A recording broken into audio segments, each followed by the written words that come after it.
Sur le 2007, des travaux sur le boulevard Gouin, dans le secteur dit du village Pointe-aux-Prairies, je suis déjà intervenu plusieurs fois sur ce projet, relativement à ce projet. Je rappelle que c'est 44 hectares qui vont accueillir entre 1600 et 1800 maisons. Alors, j'ai le plan ici. J'ai souvent dit que j'étais assez critique, assez sévère à l'endroit de ce type de développement, que l'on présente. L'image de marque est donnée par ce genre d'illustration que vous allez trouver sur Internet, sur le site du promoteur. Typiquement ce qu'on appelle des monster houses avec 2 portes de garage. Bon, toujours est-il, je ne me lève pas aujourd'hui pour reprendre uniquement ces propos-là, mais pour s'intéresser au fait que ce contrat est accordé à 43 % moins cher que l'évaluation que nous avions faite. Ce qui m'amène à une réflexion au bénéfice de nous tous les élus, mais aussi au bénéfice des gens qui nous écoutent sur Internet, j'espère qu'ils sont plusieurs milliers.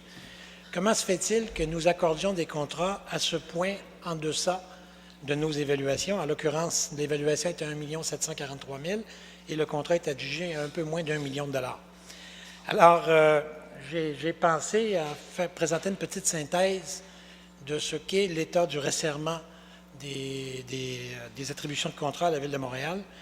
Alors, d'abord, quand on dit que nos règles ont été resserrées, ça veut dire quoi? La première des choses, c'est le fractionnement des contrats. M. Norris, au nom de Projet Montréal, vient tout juste de parler d'une possibilité de fractionnement que nous avons manqué quand nous avons besoin de terre d'un côté et de sable d'un autre.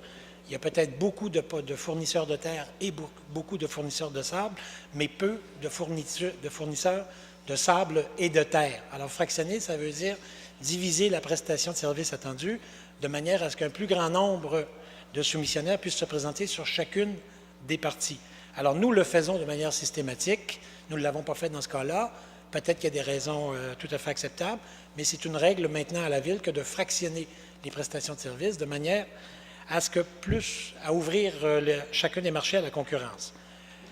Par ailleurs, on a aboli l'obligation qu'avaient antérieurement, jusqu'à l'année passée, les promoteurs les entrepreneurs d'avoir fait affaire avec la Ville dans les années précédentes. Alors, de cette manière, on a ouvert le marché à des nouveaux joueurs. Troisièmement, il y a une clause anti-collusion dans tous les contrats de la Ville maintenant. Et avec menace d'éjection du marché pour une certaine période, dépendamment de la gravité de la preuve. Vous allez me dire, qu'est-ce que ça vaut qu'un texte comme celui-là? Ça envoie quand même un message très fort. Nous vous avons à l'œil, nous sommes vigilants, nous allons examiner attentivement les contrats et c'est pris en considération, je le crois, par les entrepreneurs.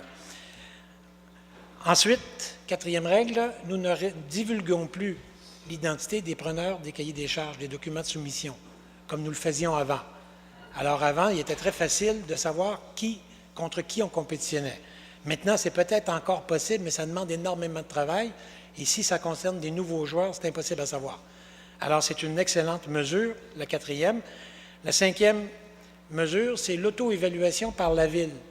Alors, nos services procèdent à une auto-évaluation, combien coûterait le contrat. Et par ailleurs, au moment de la prise des cahiers des documents de soumission, nous avons généralisé l'usage de remettre le même cahier à des agences neutres d'évaluation de projet qui déposent leur prix en même temps que les promoteurs.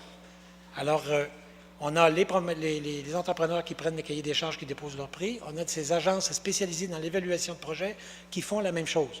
Non pas pour obtenir le contrat, mais pour nous donner un prix de référence. Voilà les 5 mesures que nous avons mises en œuvre qui ont resserré le processus d'attribution de contrat. Maintenant, on a des indicateurs pour savoir si ça marche.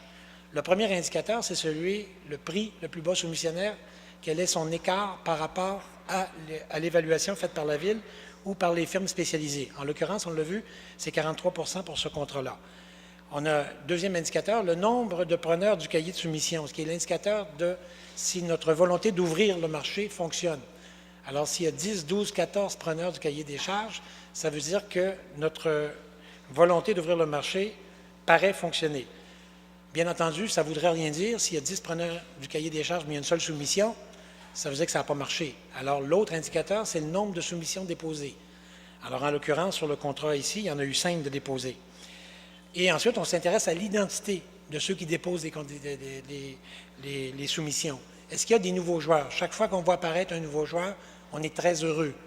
C'est parce que c'est la preuve que notre volonté d'ouvrir le marché fonctionne. Et ensuite, on s'intéresse, 5e critère, à la distribution des montants soumissionnés. Et le cas qui nous occupe présentement est particulièrement exemplaire à cet égard. Il y a 5 soumissions déposées.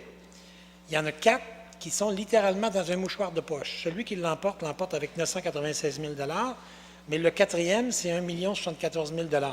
Sur un contrat de cette ampleur, un écart de 8 à peine entre les 4 premiers soumissionnaires atteste de manière irréfutable qu'il n'y a pas eu collusion. Il ne peut pas y avoir eu collusion dans un cas comme celui-là. Le 5e est un peu perdu dans les brumes à 1,4 million, mais même à 1,4 million, il est encore plus de 15 en deçà de notre propre évaluation. Alors ça, c'est l'indicateur auquel nous accordons le plus d'importance. Parce que s'il y a une soumission très faible et 4 soumissions très élevées, ça pourrait laisser penser qu'il y a eu entente entre les déposeurs de soumission pour que cette fois-ci, c'est toi qui l'auras, la fois suivante, ça sera quelqu'un d'autre. Alors, c'est absolument pas le cas et c'est dûment attesté dans ce cas-là. Bon, maintenant, qu'est-ce qui peut expliquer globalement, sur ce contrat, c'est 43 de moins. Généralement, c'est plutôt autour de 25 Qu'est-ce qui peut expliquer de manière générale cette diminution des prix? Premièrement, l'interprétation positive, c'est que notre processus fonctionne et je crois qu'il fonctionne. Nous avons des indicateurs, des cas irréfutables nous montrant que ça fonctionne. C'est-à-dire des contrats qui avaient été accordés l'année passée ou il y a 2 ans et qu'on a dû annuler et qu'on a dû reprendre et on vérifie sur ces contrats-là qui étaient dûment accordés il y a 1 an ou 2 qu'il y a 25-30 de réduction. Alors, on a des preuves que ça fonctionne.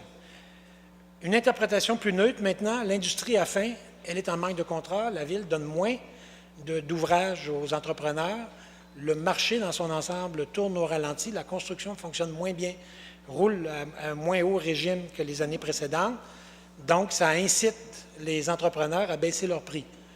Alors, c'est une interprétation que je qualifie de neutre, donc nous sommes servis par une conjoncture qui nous est plus favorable à nous comme demandeurs de travaux. Et il y a une interprétation aussi négative, il faut faire attention, il ne faut pas être jovialiste. Peut-être que nos auto-évaluations sont trop élevées. Vous savez, moi, j'ai été fonctionnaire ou quasi pseudo-fonctionnaire durant 10 ans et j'ai appris qu'un bon fonctionnaire tente de faire plaisir à son autorité. Et même chose pour un consultant, il tente de faire plaisir à son donneur d'ouvrage. Comme le message que nous voulons entendre, nous, qu'administration, c'est que les prix ont baissé, ça peut les inciter peut-être, à leur insu, à hausser le prix de leurs évaluations. Alors, je demande aujourd'hui, je n'ai parlé plusieurs fois au comité exécutif, à ce que nous cessions d'utiliser les années 2008 et 2009 comme référence dans nos auto-évaluations et que nous appuyions désormais sur une nouvelle référence 2010 de manière à diminuer les écarts. Et il y a une autre interprétation, à mon sens négative, il se pourrait que les joueurs traditionnels fassent le dos rond sous l'orage, ils savent que l'activité a ralenti, ils savent qu'ils sont sous surveillance, et pour empêcher la venue de nouveaux joueurs dans le marché, comme ils ont les reins solides, ils baissent leur prix temporairement. Ça se peut, ça aussi, là, comme tactique d'entreprise, ce serait une très bonne tactique. Alors, vous voyez, on a du positif, on a du neutre, puis on a des signaux, des voyants rouges sur le tableau de bord pour lesquels il faut rester vigilant.